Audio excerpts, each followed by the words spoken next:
best advice you receive, and what is your best advice to professionals? I think the best advice that I've given or that I've received has been to definitely keep my family in the forefront of decisions that I make. When it's time to make tough decisions at work, make sure I recognize how these decisions are going to impact me and my family. Making sure I'm ethical in those decisions that I make, and then also just keeping my family in the forefront when it's time to really look at the work balance piece of working. And I give that advice to new professionals and folks myself. The best advice. I think you talk to 100 professionals, you'll get 100 different pieces of advice. But a couple of the things that I would say is to know what it means to be a good supervisee. Oftentimes we ask what our supervisors can do for us while forgetting what it is that we can do for them. If you work for someone and they work with you, your name is on them and vice versa. It's really important to be able to ask them what you can do for them, and they'll want to do the same in return. Again, it goes back to the competencies that we're talking about. There's 57 of them. Isn't that the Heinz number? There's 57 varieties.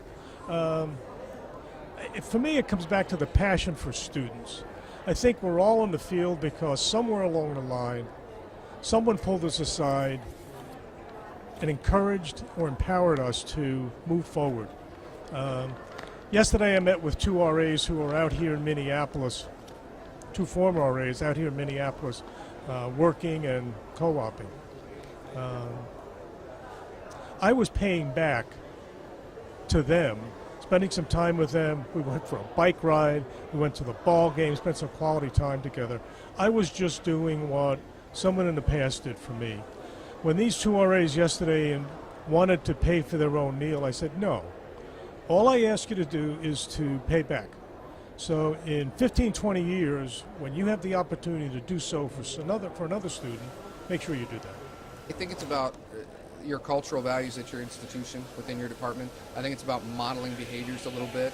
I'm very, very fortunate to work at an institution where we clearly value professional development. We clearly value this idea of giving back to the field as a whole. We clearly value the idea of contributing in some sort of way. And those values sort of resonate throughout our organization. And I think it's incumbent upon us all to do that. And if we do a good job of that at home, that will happen here as well. That will take place here as well. So I think that's really the secret, is modeling that behavior at home. It's so important as a young housing professional to expand your horizons beyond your own campus and be more involved, and be involved in a KUPOI is a good avenue because it gives you an opportunity to interact with other people in the profession at other institutions, and by doing that you learn more about housing. You can bring that back to your own campus and help your campus grow as well.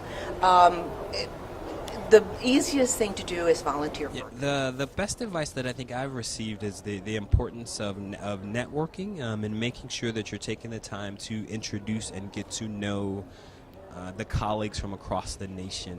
What I like to tell folks around that particular topic is, I know that you may be an introvert or an extrovert, but there's a place for you within the KUPOI.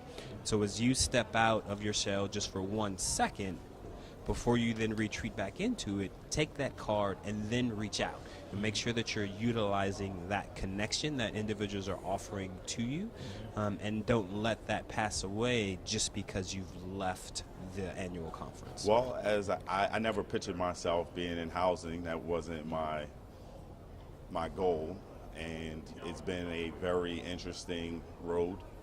And for someone that's in housing, and the best advice that I've ever received was, have fun doing what you're doing and bring your skills to the table and be able to help others to develop theirs.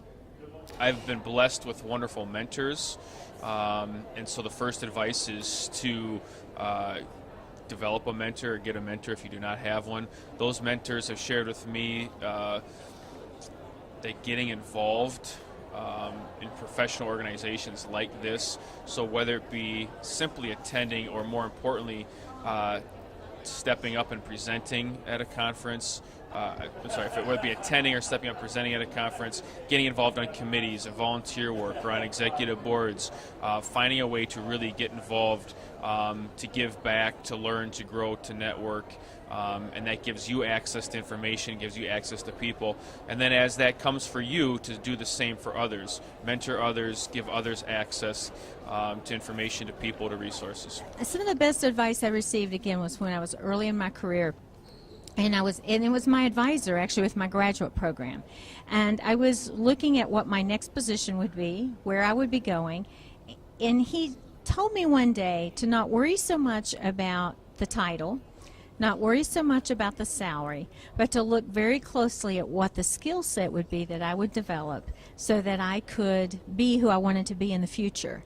And I wasn't even sure who I wanted to be at that time, and when we talked about that, his next advice was, it's okay, you don't have to know what you want to be, just know what you're passionate about and follow it. And so when I'm working with young professionals now, I say those same words to them. Don't worry so much about the title or the position or the salary level. If you can live on what you're making and you can do what you feel passionately about, you're going to develop into a professional for this field that'll make a difference. Well, I always tell staff to get involved, but I tell them also not to just be involved in Akuho'ai, but to be involved on their campuses. So chairing a committee on your campus will give you the confidence to chair a committee in Akuho'ai. But when you get here, to attend sessions, talk to people, ask questions, follow up, and to present, that you've got to present. And presenting, people can be daunted by that. Typically there's somebody that will co-present with you, maybe 1 or 2 or 3 or 4 people. I've done some sessions here with far more than that. And being able to share that experience, so you just have maybe a small part of the presentation, is a great way to learn. When I've taken on some challenges of a topic that I didn't know much about, that then I started doing the research, I found that was the best way for me to learn. The best advice I've ever received about being a professional and being in this profession is to make it my own, to create my path and figure out what I want to do and what's important to me and what's going to make me feel like I'm contributing and giving back, and then to put it all in, give 100% and get out there.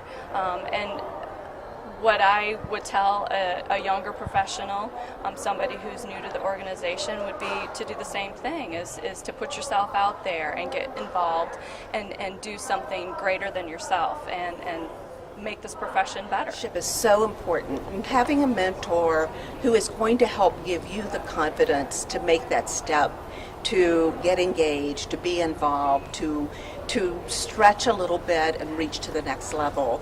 It is so critical with your own professional growth. As the KUHO president, being the third woman president of the association, I knew that it was so important that women in the profession be mentored, and I always like to reach out and encourage them to be more involved or get on committees or run for office. And whenever they would run for office, I'd like to send them a letter congratulating them or telling them to just make a difference.